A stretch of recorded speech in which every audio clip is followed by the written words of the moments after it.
Good afternoon, everybody. This is Scott DeCamp with CatchMark SportsNet. Back from Cabo. Regrettably, I kind of wish I would have just stayed there. No offense to anybody here. That's just the way it is. It's always tough to come back from vacation. Your brain becomes mush. You don't remember how to do your job. Not that I really did it that well before I left, but welcome, you guys from Whitehall basketball team. This is Season 6, Episode 3 of the CatchMark SportsNet Podcast. I'm joined by 3 reps from the Whitehall basketball team. And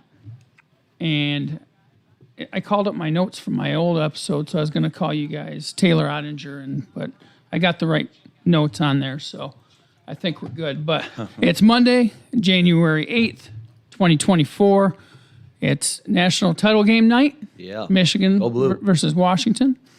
And then it's also a big week in the NFL with the playoffs and the Lions actually being in the party finally. Hopefully Laporta's okay. We'll see. Has anybody heard on that? So Sarah, I think, posted something that that the update was a little bit more encouraging that he could potentially play. That he might play. Did you see how that knee bent? Yeah. So what I hear is when they bend backwards, it's better. It looks bad, but the way. So did it go backwards or sideways? I couldn't tell. I thought it was backwards, but look, It's not supposed to do what it did. Right. That I know. Right. But I'm happy. And you have a son that's been through it. Hey man, so. that's a tough thing to see. I never like watching that stuff. No, that's nasty. But I guess I should introduce the guests before we start talking even more so people know. I think people around here know, but let's do some introductions. We have head coach Christian Subdon.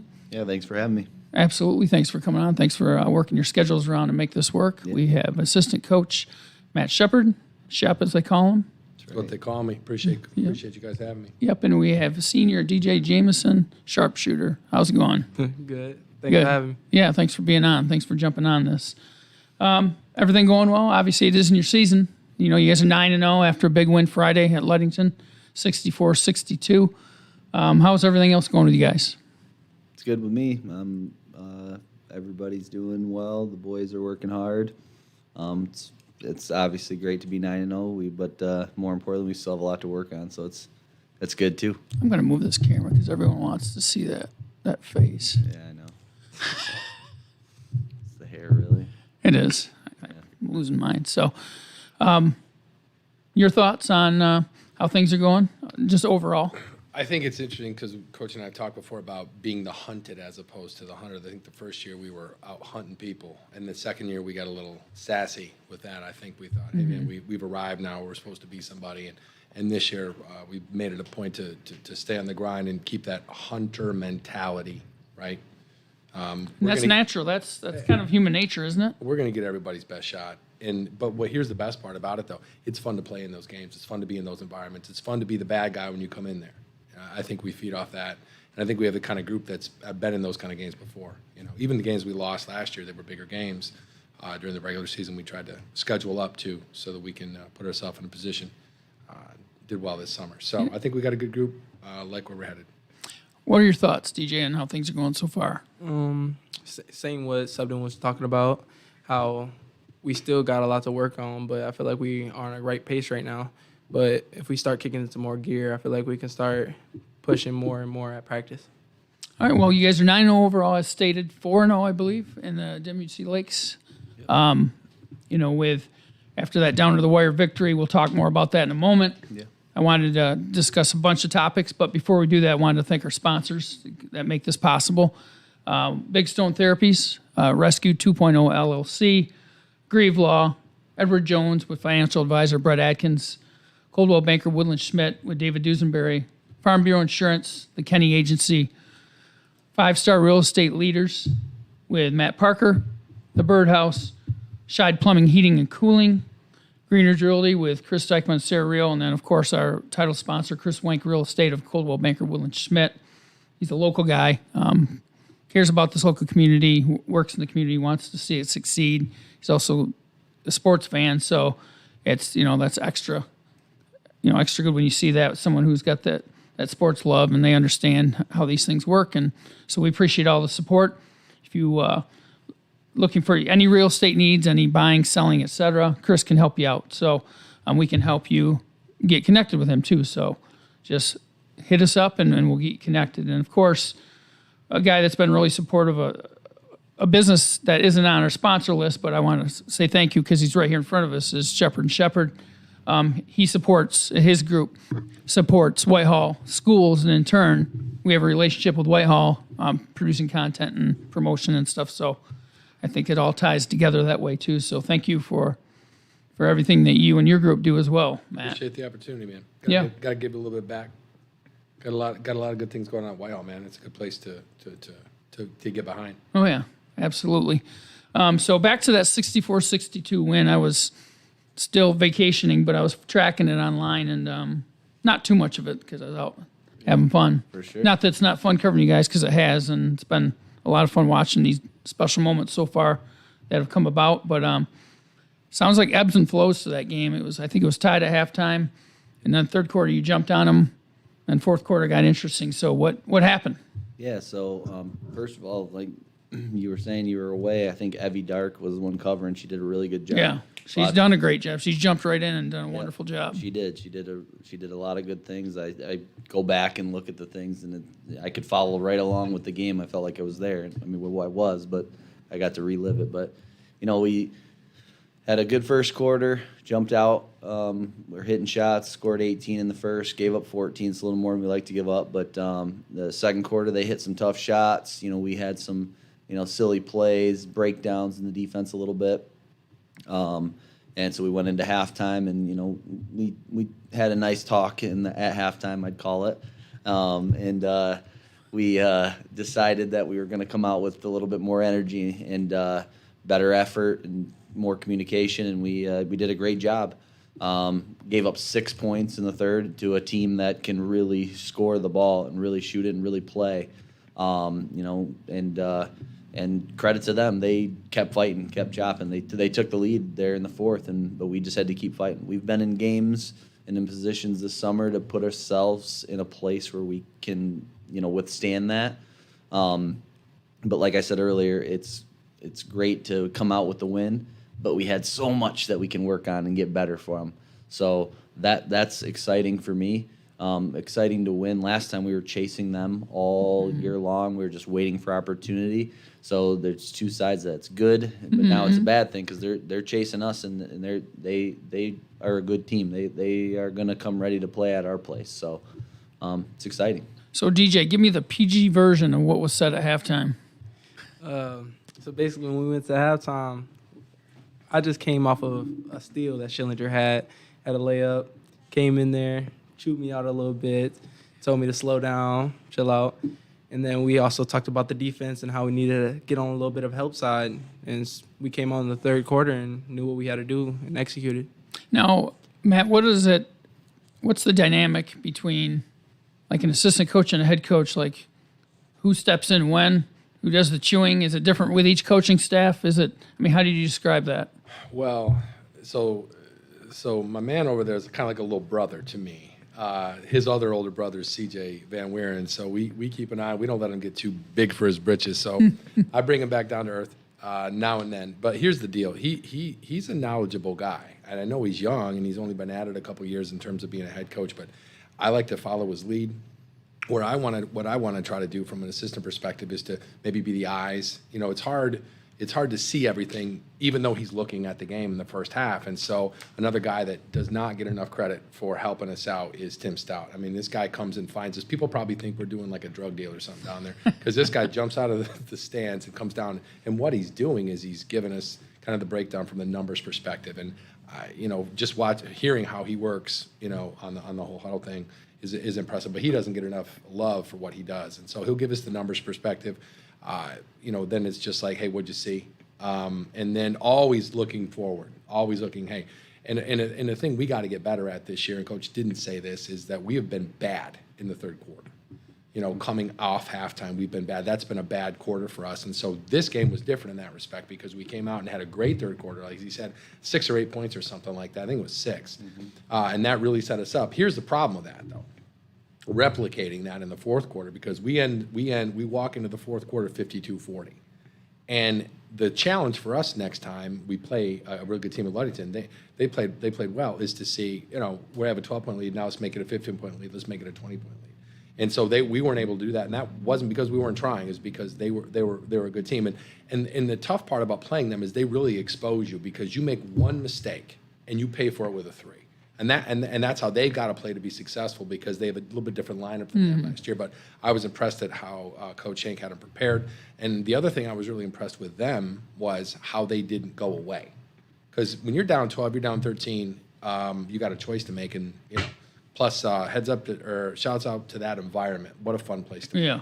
I'm really happy that they didn't blow that place up. Most of these people are building new gyms, and they're boring. That place, they kept it, and it's a fun place to play. So.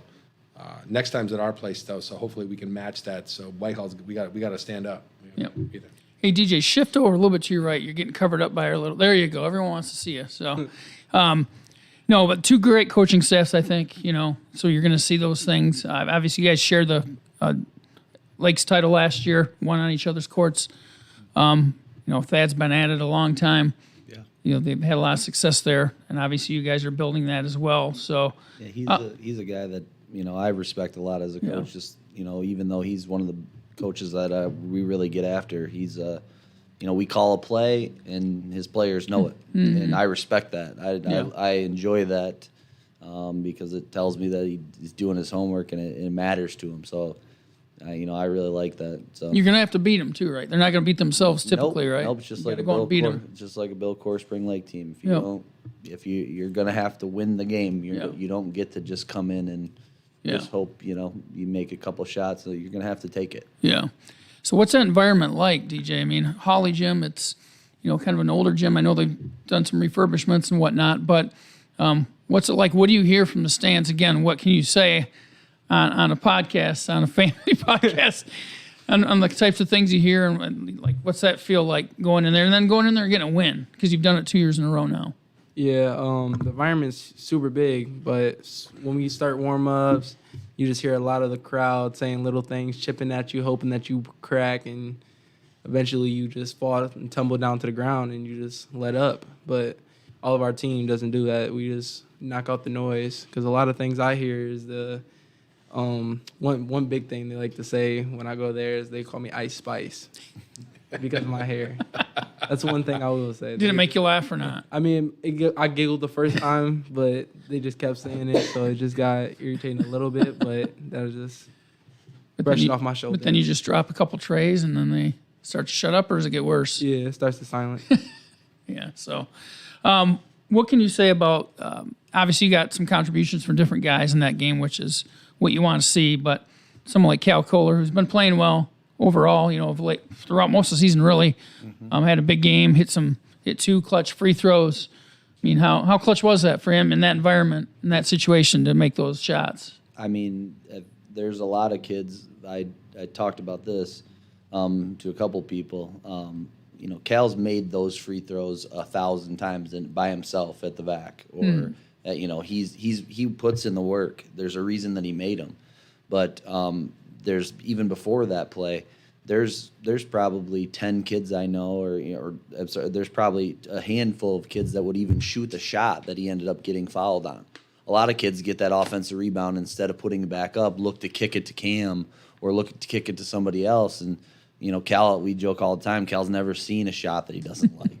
So he just plays the game at this level all the time. He never too high, never too low. Just keeps going. At the beginning of the year, he wasn't, shooting it as well, doing things not quite as well, and then it's just been a switch, and he's played amazing. When we went into the timeout, he called the timeout to give us a timeout before Cal was going to shoot it.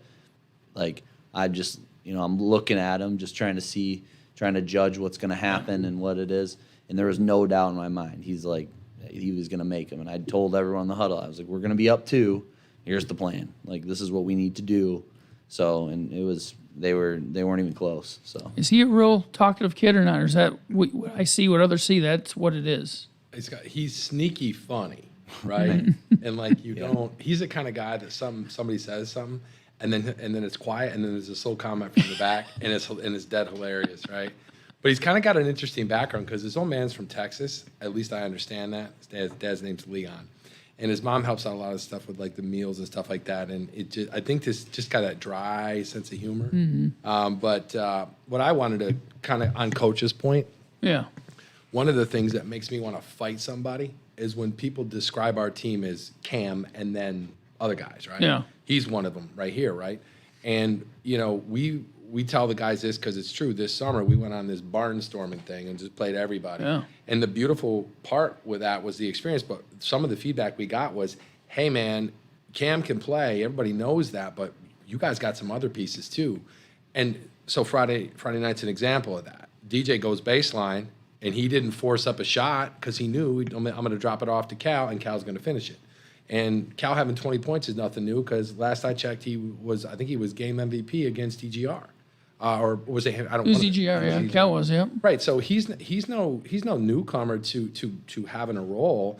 And, for everybody else, Cam and everybody else, they got to love playing with that dude because Cam's going to get their best defender, and these guys get to go out there and say, hey, we can play too. So teams that want to say, hey, look, Fruitport, this is what they want to do. They just said, we're going to take Cam away, right?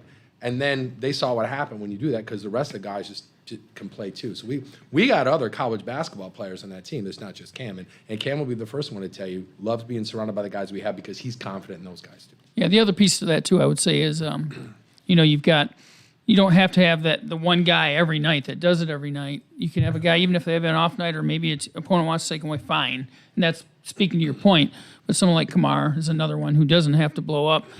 DJ doesn't have to blow up. There's different guys in your lineup that don't. You got guys coming off the bench that are fully capable of contributing on any given night and even being a double-figure scorer, which has happened with Morningstar. And, you got others as well that can come in and do that. Yeah, we've got other guys that play. They can really play. DJ this summer had a great summer. The shots haven't been falling early. They're starting to now. And that's why you just keep sticking with him, and he's going to be just fine. DJ can be a college basketball player. There's no doubt in my mind. So, it's exciting to be able to, if people are focused in, and Cam is a willing passer. So, he's finding these dudes, and they're shooting it with confidence. That's the thing. The good thing is if he misses one, he's not going to not shoot the next one because he's, worried about missing it. That's a good thing. And I appreciate that about him. So I want to get your thoughts on Schillinger. You guys have faced him several times now. What are your thoughts on him as a player? What makes him so successful, despite being on a shorter side? Yeah, he does a lot of really good things with what he's got. He can shoot it really well, obviously, but it seems to me like he knows the game. I haven't got to coach him or anything like that, but just watching him and seeing, it seems like he knows the game and he plays hard. So that helps him. He plays bigger than he is because he's not scared to drive the paint, not scared to get blocked. None of that stuff bothers him, and he's going to be all right. I liked watching him in, like, as I said earlier, when they were down 12, 13 points. I don't think he cared. And just watching the tape back, he just seemed very calm, and I like the way he approaches it. Frankly, he's so little, he's big because it's like, so who do you guard him with? All right, well, I'll put Stratton on him. Okay, that's his kind of guy, right? But in the way we play, he's going to get a 6'4" kid on him. He'll go right at him like he's 6'4". It doesn't matter. Yeah. He's a mismatch because of his size, because you undervalue him, right, and then you lose him, and the next thing you know, bang. Or the quickness, his elevation. The other thing I liked about him too was he wasn't selfish. He was feeding five. Who's five? Holmes. Is it Holmes? Yes. Spencer that Holmes. kid hurt us, right? Because and Schillinger was the guy that was getting him the ball. So he's the kind of guy, when you're defending those guys, you got to figure out, okay, he gets them into stuff. So he's it's not just the points. He's leading the score, all this other stuff. But if you watch tape and you get prepared for them, he is the facilitator. He gets them into what they do, and so that's is as important or more important than him hitting buckets. So we have our, he's a Whitehall basketball player. He's also a podcast co-host when he can. Yep. Miles Welch is critiquing our lighting, which he's not wrong. Yeah. Our lighting's not on point. Our digital media specialist is not feeling well. She usually gets these things straight. I did the best I could, Miles, man. It's bad. It's not great, but I guess if you're going to dim anyone's face, it probably shouldn't have been mine, but oh well, sorry. But get ready for that game. Get ready for the Michigan game. Also, Miles, make sure he runs an extra sprint for that comment. I will. Miles has got his lunch money in that game. I know he does. There's a couple Italian dudes came by practice the other day looking to talk to Miles. They said he wasn't there, but I don't know. I think his old man should check in to see what's going on. There's something up. You sure his old man's not part of that? Maybe. Why he's under. No, Miles has done a great job with us as the sports nut. He's not able to do as much now because he's playing basketball, but that's cool. We want him to do that, and we're looking into like a co-op for him here at CatchMark, so we want to try to make that happen too. But your thoughts, DJ, real quick on someone like Schillinger, and how do you guys, when you have someone that has had a great player, but people talk about a lot, how much do you guys take that as a challenge and to try to figure out any way to slow that kind of player down? We took it as a big challenge because coming into the game, we noticed that he had a couple games that he had like 35, 40, and we just knew that when we go into this game, we needed to lower that down and we have a chance. If we just let him shoot the ball, then it would have been a bloodbath. But we kept him down, kept him to 18 points, but still got off a little bit. Yeah. So just talking more about the season, away from that Ludington game a little bit, but 9-0 on the season. The schedule you faced, I think, has prepared you for a moment like Friday night, facing different challenges, different environments. I also think that playing the teams you did, like at the Cornerstone Holiday Classic, and then playing at the Hall of Fame, even though Fruitport might not be the same Fruitport team as last year, but still pretty cool environment. How much has that helped you guys? And how much did you know that scheduling stuff like that would help for this year? I mean, the key, for us, it started, the day after the loss, in my mind, going through what I needed to do better to prepare our guys for a moment like that. And it started with the summer. We always go to Hope Camp. It's a great thing. The guys love it. We played 20 games, and then we challenged ourselves. We went to the B Cam, which is the best of the best in the state. We played Chelsea, Cass Tech, South Christian, Grand Rapids Catholic Central. We played all these teams that if we want to be somebody, we're going to have to beat. We challenged ourselves there and in environments that, weren't necessarily friendly to either team. It was just kind of, neutral. But the thing we wanted to do was challenge ourselves and put us in places where it isn't favorable to us.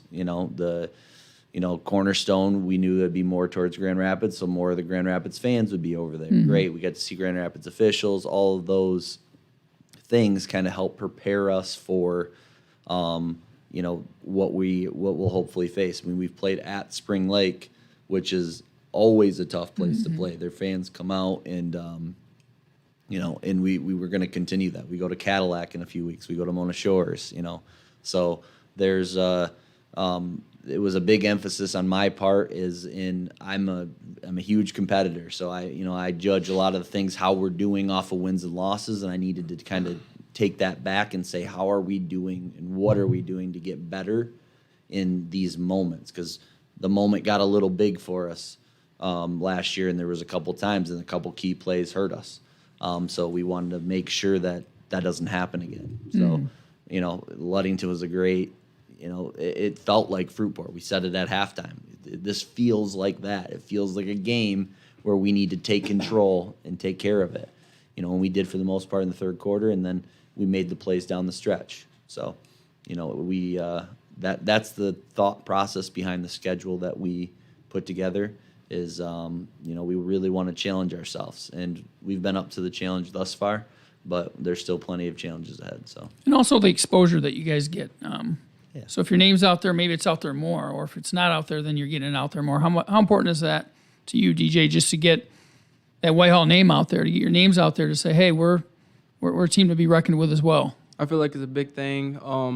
I think before we played Fruitport, I feel like we weren't a big name, and when we went to these camps, and now all these different schools, all these different teams are talking about Whitehall, and they know that we can play.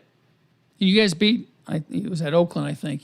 Yep. Cass Tech. Yep. Which won the Division I state title last year. Obviously, that Acuff is not. He's at, I think, IMG now. Yep. He was down there. that day. But Yeah. So you played him then, right? Yeah, he's So a good player. I mean, all those experiences, facing those teams, the exposure you get, all that stuff, it's got to help in the long run, right? Yeah, we like to challenge ourselves. We like to. I mean, like they said, we've got some guys on our team that are pretty good players, and they're about the team right now. So that's helpful when they're about the team and trying to make us look good rather than themselves. And then all of a sudden, it turns out. I mean, there's games at Oakland. I think he hit 6 trays, and I think the next game Kamar hit 6 trays, and then all in the same thing. Cam's hitting shots, and then Cal's hitting shots, and it's just. That was a pretty fun tournament for camp. From what I remember, it was just a different guy getting it on each game. It was just fun to be a part of. You mentioned Cadillac. That's they're unbeaten still. Yep. They you face them in a couple weeks. They knocked out then unbeaten Hart last year in the Division II district finals. Yep. They got a good tradition. Obviously, got a good bulk of their roster back from last year, so that'll be a great challenge for you guys. You mentioned Mona Shores, which is played maybe better than some thought might. Absolutely. They might this year. They just dropped one to Reese Puffer, but Reese Puffer's got a really strong team this year. Next up, you got Oak Ridge at home Thursday. I don't know. I heard about there was a unfortunate incident that happened after with some big brawl. I saw some video clips. I don't know much about it, so I don't want to comment too much. I don't know how that's going to impact Thursday's game or anything, but Oak Ridge is 9-1 right now, 4-1 in the WC Lakes. What are your guys' thoughts on them? I'll shoot that to you, Shep. So I've always been impressed with the way Coach Rule prepares to play us. Obviously, I don't watch film on them preparing to play other people, or when we watch them, it's targeted games. But we're somebody on their schedule, I think, and to DJ's point, getting out there and getting, we want people to know we can play. Well, they're not dumb. They see this. And if I was them, I'd want to be talked about the way we're talked about. So in order to do that, they got to beat us. And so their record, which is 9-1? 9-1, yeah. Okay. So that's a good team. And the thing that changes everything is shooting. So you can, and the other thing is, in order to beat us, I don't think they're a better team than we are. But that doesn't mean that we're going to walk in there or whenever we play them, beat them, because they're well coached and they can shoot the ball, and they play hard too. And so I look forward to playing them because it's a good contest and there's something there. One thing I had said a couple of times before is we were getting ready for the Ludington game and getting ready for the Hamtramck game and going to play at Cornerstone and like Coach talked about playing those games in the summer. I want to play every game, and I want it to matter. And I like when people want to play us, and I like when we want to step up and play people. So I respect what Oak Ridge is doing, and I look forward to playing them because it's a good game. They're prepared, and it'll be it's a conference game, right? So we want to 3 in a row, something like that. And so one of our goals is to win the conference, and in order to do that, Oak Ridge they're no joke, and they're going to be ready for us. And so Thursday will be a game that matters, and preparing and getting ready for a game that matters is different, because once in a while you play a team and it's like, oh man, you got to convince your guys to get up for it. This isn't one of those games. Yeah. No, and Oak Ridge, generally speaking, is just a competitive group, not just basketball, but all sports. That's the kind of kids they have. They're going to be scrappy. They're going to compete no matter what it is. It is cool to see them have that success. Like you said, Tracy's been around a long time. He's been one of the better coaches in the area, and what I've heard about them, I haven't seen them in person yet. I'm looking forward to seeing them too. Is sounds like if they get a couple shots fall early, then that's a little contagious, and then maybe that's a different kind of challenge. Not without giving away the game plan. I don't want to put you on the spot for that, DJ. But what do you think is the key for you guys to continue on this run you are, the way you're playing against a team like Oak Ridge, which is maybe a little bit different challenge than maybe some other teams you've faced? I think that we just got to keep our foot on the brake, not foot on the brake, foot on the gas, and we have to keep working at practice. We can't let any days off. We can't do none of that. We have to keep going until we get to that playoffs and just keep going. We just can't stop. And then in terms of 9-0, like we talked about, in terms of this roster, this team, everyone talks about Cam. Obviously, he reached 1,000 points recently in his career. Only a junior. Who are some of the other key players and maybe key moments that have come about so far this season? If anyone wants to chime in. Yeah, I mean, like we talked about Cal. Cal's played well. He's a 3-year varsity player. He's playing great right now. I think the last 2 games he's had a double-double, which Cal hasn't had double-doubles. He wasn't playing tough enough on the glass. And, this is nothing that I wouldn't say to him. And the last 2 games, man, has he played tough. Like just scrappy rebounds, getting on the floor. Like that's like the guy that I knew that was there. We've got Kyle Stratton, who's 3-year varsity point guard. He's playing tough right now.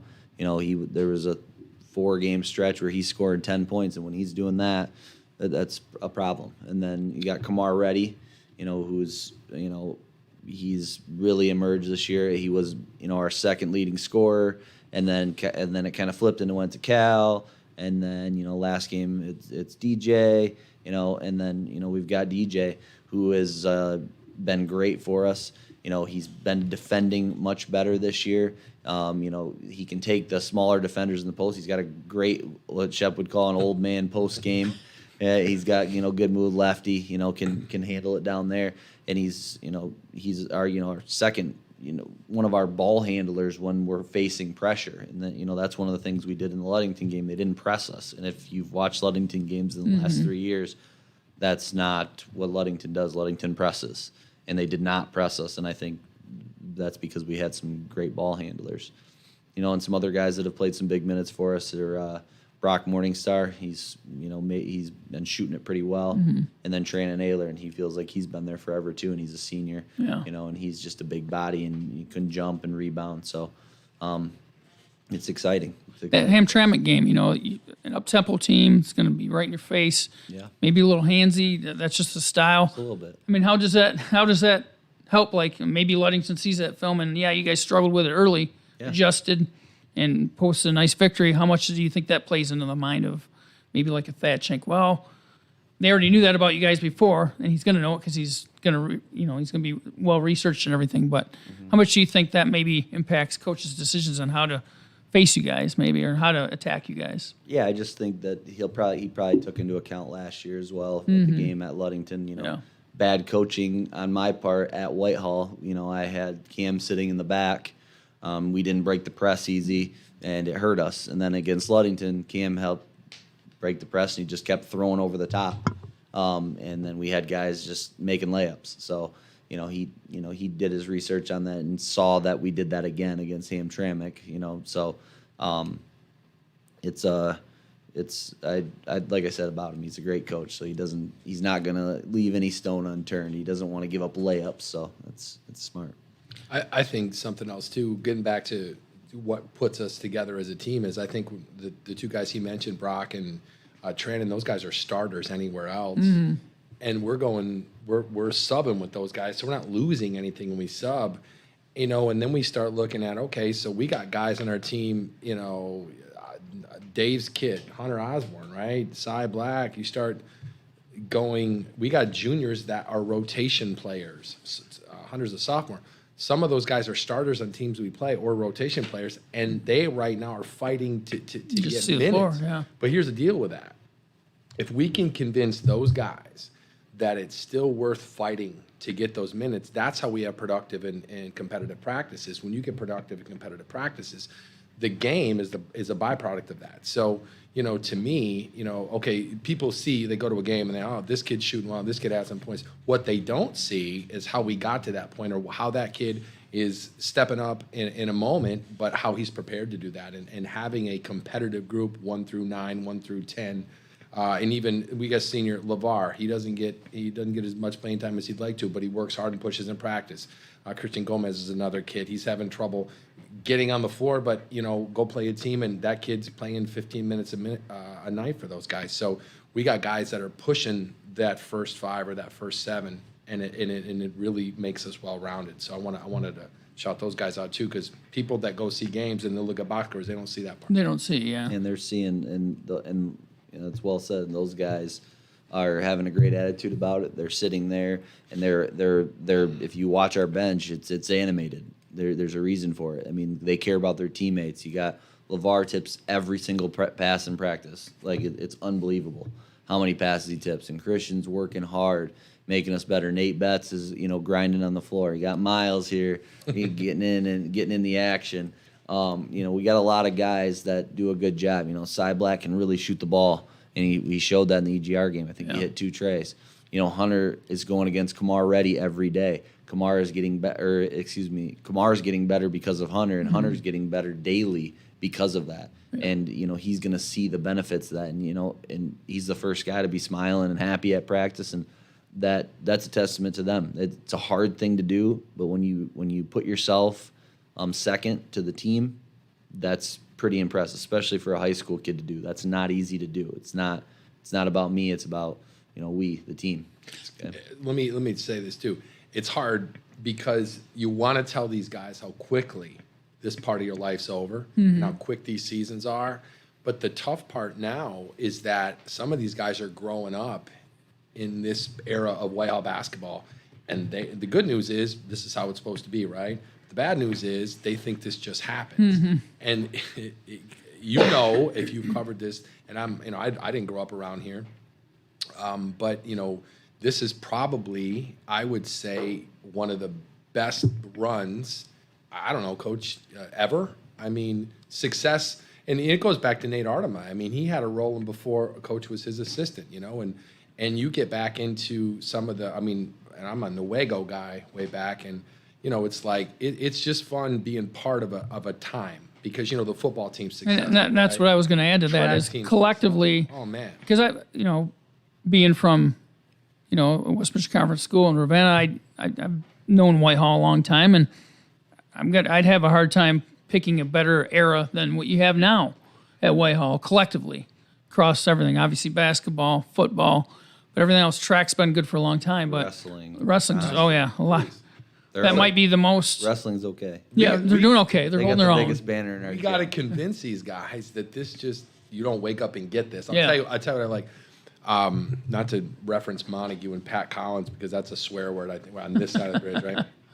And wow, the hardest thing to do I think is to be consistent. And he was consistent for so long. And what people didn't see is that this second grader, this third grader, this fourth grader that grew up watching them do that, they expected that. So when they were sophomores, when they were juniors and seniors, man, they're out there, and that was worth a touchdown a game or so, or and so what I want to do, man, is just be part of taking this era and not being just an era, but having it being the jump-off point of a program, not just a couple of good years. And it starts with a guy that grew up here and one of the things Coach says, nothing he wouldn't do for his guys. And I want people to see that because that's what makes it fun coaching with them. And also that kind of mentality, is kind of how we carry ourselves.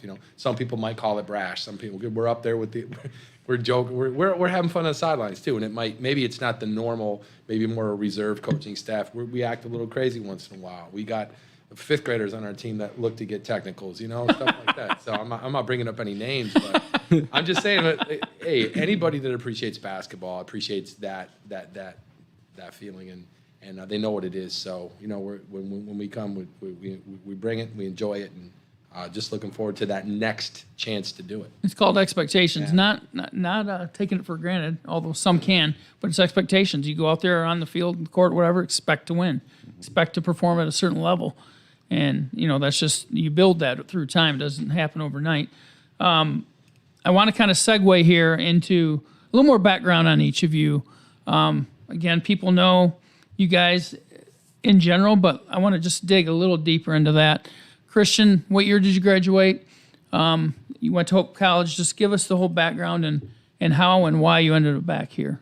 Yeah, so I grew up here in Whitehall. I graduated in 2010.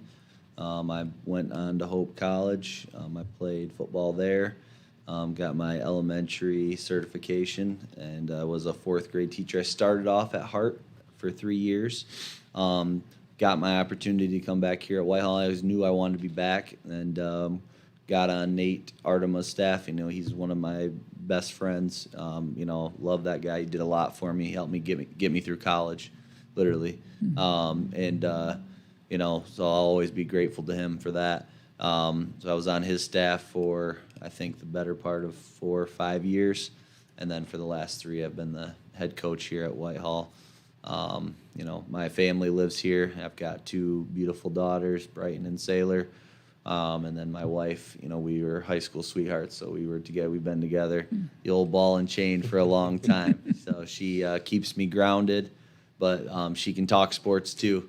If you listen to her after the game, she's like, man, DJ was really shooting it well. Why didn't we get him the ball again on the fourth shot? Like I was telling everyone at halftime, when one guy makes 3 shots in a row, you get him the ball. It's the rules. She knows the rules. Yeah. And or man, so and so was not playing good help side defense. That's her. Super supportive. I've got a great support staff. And why I came back here. And I say this all the time. But why not? Like, look around. This place is awesome. Like, the people are awesome. Like, some of my best friends are from here. We've got some really great things, great people around. CJ Van Weeren's been a great person for me. He's a great friend. His family's friends. The Strattons, the Ahlers. I've got some great families here. You should see our team dinners. They're unbelievable. I just want to live at their house because they cook really good. Sarah's not a really great cook, and she'll tell you that. But, I've just got, I love the kids. I love this community. There's nothing about it I don't love. So I wanted to give back. I got a lot from sports and the coaches I had, and I wanted to do that for kids. He says it, like, I care about our kids, and I don't apologize for it. So if it looks brash or it looks a certain way to you, I don't necessarily care. As long as my guys know that I love them and I care about them, then I win. Every day, every second, that's all I care about. Like, I want the best for them. So that's why I expect a lot out of them. I'm hard on him. They know. He'll tell you. I'm hard on him. He does not do something right, he's going to hear it. But then when he does something right, I'm going to try to yell at him for that too and let him know, man, that was good. Like, people hear me yell at people like, man, that's so good. And they're like, why are you still yelling at me? I'm like, I'm not. I'm just excited for him. I'm so excited. It's part of it. So, and you're a lot more than a basketball coach, obviously. Try to be. New role this year. Yeah. What is it and how's that been going? Yeah, so I'm the middle school athletic director and youth activities director. It's been an awesome thing. I love being an elementary teacher. It gave me the opportunity to still work with the youth, run camps, and then I get to dabble in. We ran a pickleball tournament, that was really cool. I get to work with the Ely kids, come over to the VAC, and we get to do things like that. With the teachers are doing professional development, so I still get that side of it. I get to work with the middle school kids, being the athletic director. I do some things with the high school as well. Learning from CJ and seeing what how the athletics as a whole work. I knew how basketball worked, but I didn't know how athletics as a whole worked. And that's been awesome. I don't call that work at all. I'm so thankful when I get to go in and I get to hang out with kids and play with kids and run tournaments. That's my job. Holy cow, that's the goal. Oh, that's man, what everyone's striving for. I'm so thankful that Mr. McDowell and Mr. Van Weeren have given me the opportunity to do it, and I'm trying to take it and run with it. So now we want to learn a little bit more about DJ. Me too. We haven't given him a chance. So where are you coming from? Where are you going after this? And what's your time at Whitehall been like? Time at Whitehall has been fun. I've been here all my life. Gone to school here, middle school, elementary, high school. Hot sauce. But, yeah. That's what they called him in middle school. Hot Yeah. sauce. Yeah, put that on my warm up back in the 8th grade. Yeah, he'll never live it down. He just had the handles. Yeah, there was a basketball player that named Hot Sauce, and that I used to watch his highlight tape and stuff like that. And I used to try to dribble like him back in 8th grade. Somebody used to get on me for that, even though he wasn't even my coach at the time. See, he's looking ahead. Yeah, but eventually stopped doing that. But hoping to go to play basketball in college. But other than that, it's been fun. What's your favorite class? I like honors physics. I had honors physics last year. My first year of high school, I took regular physics, and then I took honors. I was thinking about taking the next one, but I was like, no, I just have other classes that I need to get done too. So. Now, you played soccer this year. Was that the first time you played that before? I played it before. I played it when I was little, but back in the day, I used to like be super little when I used to be like Kyle. I used to be a lot smaller. Calling Kyle. Man. The CatchMark. I love it. Little baby. But then used to be quick, fast, and was able to get past everybody. But now since I'm a little on the bigger side, then it's a little more difficult. But it was still fun playing this year. So how tall are you then? 6'1". Just so coaches know out there, 6'1", lefty. Yeah, he's gonna have Shoot some it. opportunities Scott, I've to been play. lying. I've been telling people he's 6'3". Yeah. Oh, I mean 6'4", The lefty- lefty. I mean, At 6'4", ambidextrous. The hair. It's like Fletch. He's 6'4", 6'7", with the hair. Yeah. That's probably what that is, but you're not gonna know what that is. You may or may not know what the movie Fletch is. I don't think so. Okay, so I'm dating myself, but I'm he's with at you. least a I'm little with you. closer in age to I'm me. with you. Yeah, so Yeah, he'll Chevy have- Chase movie. DJ's gonna definitely have some opportunities to play. We've talked to some coaches. He knows that. So I mean, he keeps doing what he's doing, putting the team first, and doing the things he needs to. He'll have an opportunity to play basketball somewhere. So that's his grades are good, so that makes it easier. So Shep, what's your favorite DJ story or anything you like to say or? Well, I'm going to tell the truth now because he talked about that being a little bit bigger thing, and so in the summer we were messing with him because his nickname, if it was hot sauce, I didn't know about that, but when we started calling him Snacks, because this kid every time I turned around he's got something in his hand talking about when we're going to eat next and do all this kind of stuff. But let me say this though, the best story about him was I saw him as a sophomore, and he was a JV player that was coming off the bench on the JV team, right? And didn't give him because it was my first year coach, and no idea looking at him as a basketball player, right? And then he comes to the varsity team, and one of the things I noticed that he did is he took the offseason seriously, got himself in shape, and he told me, I asked him one day, getting to know him a little bit, he's like, yeah, I jog up to the local, I don't know, it was a park or something like that, rec center or something, and I shoot and jog home and stuff. And I'm like, man, okay, cool. And so I knew this was a kid that would work. And so he had himself in a position from a guy coming off the bench on a JV team to, as a varsity first-year guy, having a chance to start, like coming out of camp there. He didn't get there until about the middle of the year. And then he was a kid that we couldn't take off the floor. And so I've been really proud of him for, taking, not just, most kids that say, hey, I want to go work in the game, I was going to go shoot. He did it all, and Coach is right. In a pressure situation, he's a ball handler for us. And I like that because bigger, broad shoulders, strong, can handle the ball, not afraid in that moment. A lot of kids, Coach talked about this too, they don't want that. They don't want the ball in that moment. He's fine. Just give me the ball. Get out of the way. We're good. And so he did that again this year. I noticed that soccer thing was awesome because he got himself in basketball shape and then into the season. So it was a good idea for him to do that. And if people want to know, well, like, how does he move and stuff? Well, he played varsity soccer. You can find that out. And and he's a college basketball player for sure. One, because he loves it. Two, and I would tell somebody because he will work. He is a kid that loves the game, sees himself doing it, and is willing to, if it's lifting weights, if it's diet, if it's running, if it's shooting, it's those kind of things. He's going to have a future in front of him to do it. And what Coach and I always talked about is it's important to us. We want to get our guys out there because I want people to go watch a college basketball game and go down a roster and where's Whitehall? Who's Whitehall? Because one of the funniest things is we're on the other side of the state. We're giving it to teams by 20, and they're like they don't even know where we're from. Mm-hmm. And I had a You don't even say it right. No, call it something else, whatever. But not what it is. I had people coming up to we played a team and we beat them, and they're like, where are you? Where? Yeah. And we always say you're Muskegon. Yeah. Muskegon. So they're like, because they know Muskegon. So proud of that, but I'm proud of this kid too for the time he puts into it because it matters to him, and you can tell. And it's hard. It's hard to play for this team right now. There's a lot of guys want to play for this team when we can only play 5 at a time. And so you might have a kid on another team. He's averaging 24 a game. No doubt, because he's getting all the shots, everything's run for him. On this team, he's going to be 10 to 14 points. And some nights he'll have 19. He could have 30. I mean, he did this summer. It's just what do we need out of him, Yeah. and he's willing to give us that. So another good segue is you guys both played college athletics. Time to talk about Shep a little bit. You played college basketball at a high level from Newaygo, from the Birdie era. You and Mike Birdie. Yeah. Kind of tearing it up Yeah. in the old See, then it was, what league was it then? It wasn't the NCAA then, was it? It was, and the funny part was, we would play. We had, it's like guys are now. It's like, okay, who Morley, Stanwood, and like where in the heck is that? So those are some good years. I can tell you that this team reminds me of that team, because you got that guy, right? Yeah.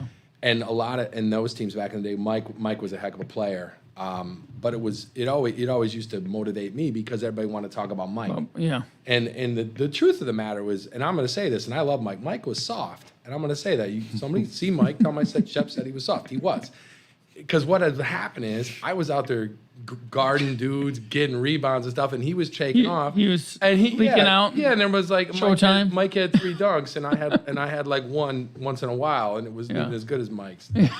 But this team reminds me of that because we got guys that are accepting roles that, I would see myself, hey, I could have had, my numbers would have been better if I wasn't on a team with Mike, but hey, we wouldn't have went to the quarterfinals, the semifinals, would have won this, would have won that. And a lot of that was because we had people willing to buy in. So those were good years, man. And we actually play those guys this year. We actually play Newaygo this year. Yeah. At Newaygo. At Newaygo too? Yeah. I think Matt's going to be the head coach. Coach is trying to get me to be the head coach. What are you trying to turn it to Juwan? No. Yeah, I'm feeling ill. Hey, look, DJ wasn't there for me last game. I I'm gonna passed say- out. I had to grab his jersey. I'm going to say this, because I know the head coach, his name's Jason Long, is a good friend of mine. They're going to get it because, and I'm going to put this out there, I hope somebody from Newaygo hears this, they're going to get it because when I was playing there, we had this gym, and it was think of North Muskegon's gym, right, with bleachers behind the baskets. Yeah. And these fools got rid of that gym, and they built this box. Such a classic gym, We're going in that gym, and we're going to give it to them because of that Because reason. of that Put gym. people on notice that they're getting it because they decided to give it. So how or why did you end up in Whitehall then? Well, I got lucky. If you've seen my wife, you'd agree with me. So I ran into her in college and thought that'd be a good thing. So she grew up here. So we lived in Fruitport, or not Fruitport. What's the north of Grand Haven? What's that little town? I don't know. Ferrisburg. Started with an Yeah, F. yeah. Anyways, we lived there, and I always wanted to come back. I always thought the same thing, Coach. Why not, man? This place is beautiful.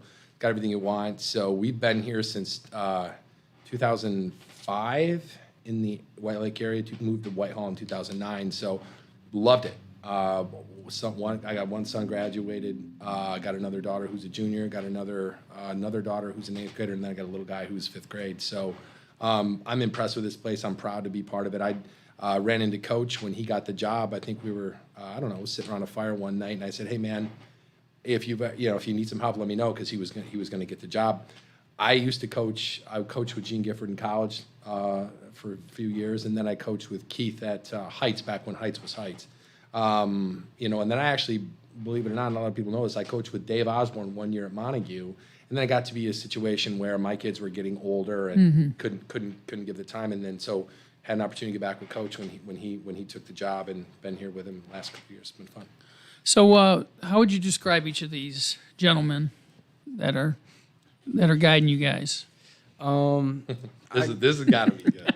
All right, Subdon, he one of those coaches that he'll get on you like bad, but when something's funny, like let's say something bad just happened, like we just did a turnover, and Subdon will be like, "What are you doing?" And then somebody will say a little joke, and he would just start giving a little smirk, and he'd try to turn around like it wasn't funny. And then Shep, one thing that Shep gets a little heated about is when we don't put our hands up. Post players, put our hands straight up. Mm-hmm. When you put one hand down, he hates it. He just I teach these guys, and it's like in the old man, right, screaming at the kids for get off the lawn. It's not the lawn thing. There's a certain way that you post up, and so when they don't do it, I ask them why, and they never have a good answer. That's all I don't know. It's like if you do it this way, it'll help. Yeah. So what's the dynamic like between these guys, though? I mean, give the back and forth, how they complement each other, etc. They complement each other really good because they have a lot of things that they agree on, a lot of things they disagree on, but they always come to an agreement. They never have something where they never agree on. Like, let's say somebody wanted to run this play and he wanted to run this play. They eventually just say, all right, I'm going to run this play, and then we could run that next. They never disagree on something and have an argument. So who wins a round robin between these you three guys? Like you're playing round robin. What are we doing? Because the reality is he knows what happened. We've been down. Did we not do that? Did we just go ahead? He and I settled that. I don't know now. Something's falling apart. Yeah, he hurt his elbow. If we played at 1, I will win. But if we played at 3, I don't know. I got him last year, and he's gotten a lot better since last year. So I'm officially never going to play him again. And I'm officially retired. So. Yep. So that you lost. So who do you guys like tonight? Oh, that's easy. Michigan, Washington, and why? But why? Why are they gonna win? Coach is he coached though, so he can give you something. Michigan's gonna win because they have just as good of an offensive line, if not better. They should have won it again, but whatever. Washington can win that this year, and our defensive line is better than their offensive line. Secondly to that, they haven't faced a pass defense like we've got, so I think that's gonna really put us over the edge. And the thing that Michigan does well, that travels. It's just like basketball. When you play defense that travels, is Michigan can run the football. Run the football. So when they're going to run the football, if nothing keep else, Penix off the field, right? Absolutely. Let's just suck up the clock. That's what they're going to do. I'm thinking it's going to be. I'll use Justin Zerup's. He says that Michigan's going to. You might be a little biased. 31-17. That's his score. So I'm going to use that. If we hold them under 21, it's a blowout. Yeah.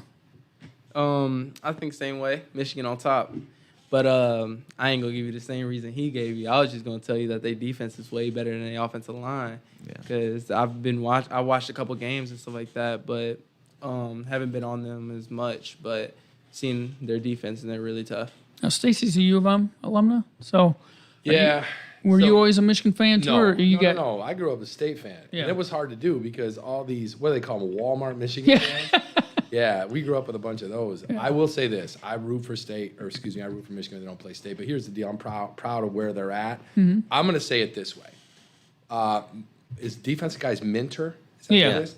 Undervalued. That guy is a head coach. That guy's a $5-10 million defensive coordinator in the NFL. He's going to be. I love the way that they.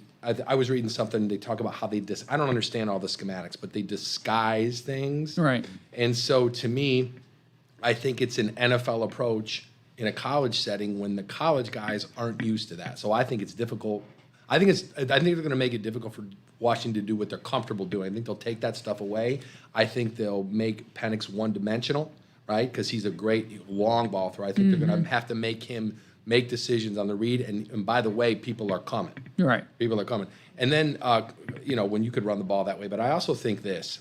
I think if it was me and I was McCarthy, I'd be upset because nobody's talking about how he can change the game with his arm. And he's a first-round talent. And I think that if Washington, if they're going to try to take something away, they're going to try to make McCarthy beat them. And I think he does. And I think this game gets out of hand. That's what I think happens. Now, what about the Lions? How you guys feeling about that? Like when the Rams came back and beat the Niners, were you happy or did you want the Packers? Where you guys at on that? I think that the Lions are going to win, but I don't like it one bit. Because of Stafford? Yeah, I don't like it. So I saw something that they're saying that they're going to not allow a Lions Stafford jersey in Ford Field, and I hope that too. if that's not true, hear me now, Detroit Lions. That needs to happen. Like, just ban it. If someone's wearing it, I disagree with him. No way. I think you got to celebrate that guy in his time. We already That guy did. took a beating. I know that. We already did. He think- got a Super Bowl. It's our turn. I That's agree. true. But That's true, too. But listen, I don't care who we play because you guys want to sit down and say, "Wow, this team's a little easier and that team's like." No, man, it's a one-game season. Playoff. And It's really, a one-game- that's the thing. You can say, well, Packers are playing great. Loves playing. This is a different scenario. Playoffs are a different animal. That place is going to be a madhouse. Doesn't guarantee a win No. by any Tyler means. But Manzo would guarantee a win for the Lions right now. It doesn't matter who they were playing. Tyler Manzo guaranteed. He's one of our other coaches. Beyond, we haven't even talked about Fruitport's finest yet. no, I know. Marcelo. Tell them, but man, if people haven't seen the artwork of Shep during media day, you need to go check that out. Underrated. Oh man, Underrated. That is a good skill. do you call it a caricature or what do you call that? I call that. I don't know. It was awesome. We've been to Cedar Point, right? Yeah. And there's the little guy in the booth, right? But shout out to Cal Kohler, who actually was the one that brought Cello to life. That was Cello. Cal did Cello. I didn't do Cello. That was. I think we captured him. So he just got. It was a team effort. He just got so many kids. He got good at the characters because he's like, no, you're not buying that. It's my turn. I'll draw you. I'll do it. I can do it just as well. So, are you a Lions fan, or who do you like? I don't really watch football after I gave up on it and started playing soccer. It's rare for me. So, who do you like in football then? I don't watch that either. Yeah. Coach told me every time. Coach told me to go watch film on a soccer team that's playing. Oh no, couldn't do it. So, I want to get you guys out of here because everyone wants to watch the game, but maybe except for DJ. But Right. I know you're still going to watch. He better. So, any closing thoughts or parting shots or anything that you want to leave this with? Maybe about the remainder of your season, what you're really looking to do, and goals this season. We already talked about long term a little bit, but anything else from you guys? Just the opportunity to play the games is, I'm blessed to coach these guys. As much as I'm on them, it's just I told them this yesterday. We had a practice. I'm on them because I care about them. I'm on them because I want them to reach their potential. It's fun to be able to play in the moments that I think we're going to get to play in this year. I always mess up when I say this, but pressure is a privilege. So we're feeling that right now, and it's a good thing. It's a great thing to be able to do. Just excited to move forward. Obviously our goals are, we still all have all of our goals ahead of us. So it's exciting, and just excited to do it with these guys. I wouldn't want to do it with anybody else. I don't want anybody else's players. I don't need them. I want the guys I got. What about for you, DJ? I ain't gonna front. I feel like he hit it on the money. He said everything that I was gonna say. I feel like it's just gonna be a good rest of the season. Can't wait for the playoffs. And Shep? Hey, the question will be, how far have we come from losing to Fruitport? And I appreciate that loss because a lot of people say, what can you get out of a loss? You either win or you learn. And so it'll be evident, and it might not be the record. I don't know what our record's going to be. I don't really care what our record is. I just want to play well, and I want to improve.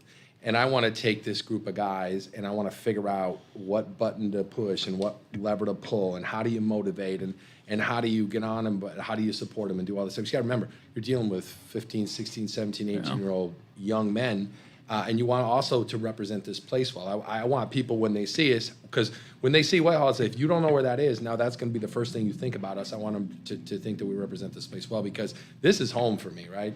Raising families here, and I coach too, and maybe DJ will come back and raise his family here. But I want to create the kind of place that. And one thing too is I see a lot of people, a lot of young kids that graduated 4 or 5 years ago coming back, getting jobs here, raising families here. So if that doesn't tell you about the character of this place and what people want to make it, so I'm proud of that too. But also I do need to say this: you got to come see our locker room. I'm putting it out there.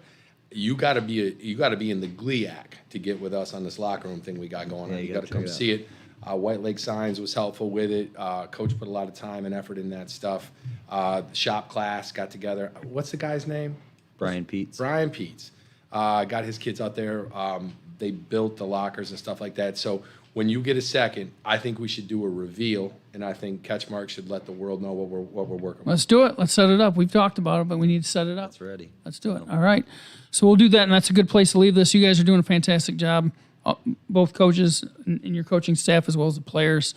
You're doing it the right way. You're playing hard, playing with a little edge, but not like an over-the-top edge where it's not in the spirit of competition. You guys are doing it the right way. And, you brought up an important point. People need to remember this. These are still young people. Yeah. Because it's easy to get lost in the sport and the competition of it, but you're trying to build young people. So keep up the great work, man, and good luck to you guys the rest of the way. Before we sign off, just want to thank the sponsors one last time. Big Stone Therapies, Rescued 2.0 LLC, Grieve Law, Edward Jones, the financial advisor, Brett Adkins, Coldwell Banker, Woodland Schmidt with David Duesenberry, Farm Bureau Insurance, the Kenny Agency, 5-Star Real Estate Leaders with Matt Parker, The Birdhouse, Scheid Plumbing, Heating, and Cooling, Greenridge Realty with Chris Dykman, Sarah Reel, and our title sponsor, Chris Wenk Real Estate of Coldwell Banker, Woodland Schmidt, and then, of course, Shepherd & Shepherd, the attorneys. And we appreciate what you do for the area, for the community. Thanks for what you guys do, man. Yeah, I know Rat's a Montague homer, but my goodness, man. He is, and people call me a Whitehall homer now because he's got Montague locked down. I figured I gotta balance this out somehow. Hey, look, what that guy and his family do, what you guys do for low, and the other thing I was talking about earlier, these kids expect this kind of stuff. When we were coming up, I realized it was the 80s and 90s for me. I'm an old man, but we had nothing like this. Coach didn't have anything like this 10 years ago, right? Think about Talking about stone tablets and stuff. That's when I grew up. Think about the forum you guys put local sports on, right? Yeah. And so keep it up, man. Because Appreciate that. These kids don't realize this is not normal. No. Yeah. I don't know where do you even go where this place exists? You don't even have it in other parts of the state. Yeah. So, man, We're trying to stay on top of, with trying to stay relevant that way. Yeah. And that's important, I think, building this relationship with the students, with the volunteer student network. They can help us stay relevant because it's their peers you're covering, but also they have great ideas. And I have some ideas sometimes, but they're not great a lot of times. So they can help keep us relevant, keep us in tune with that. But local businesses, you guys support the community. They got to get on sports. You guys. So for me, my understanding of you guys was, this sports thing.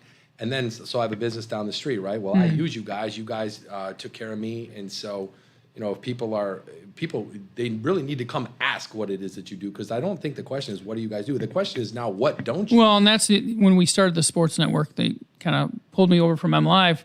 The whole idea was to kind of build that network to give back, to cover local sports, but to also enhance the other areas of the business. So maybe getting sports coverage on its own is I think is great. We want to continue to do a great job, but it's to get like CatchMark Technologies. Oh, well, they do that too, or they do digital marketing and media, or they do all these other things. It's not just they cover games and this kind of stuff. So do it all. that's the important thing. So Thanks thanks a lot, guys. I appreciate it, and enjoy the game tonight, and good luck the rest of the way. And then obviously enjoy the Lions as well. Hopefully they can get that done as well. So Go Blue. Yeah, go Blue. Go Blue.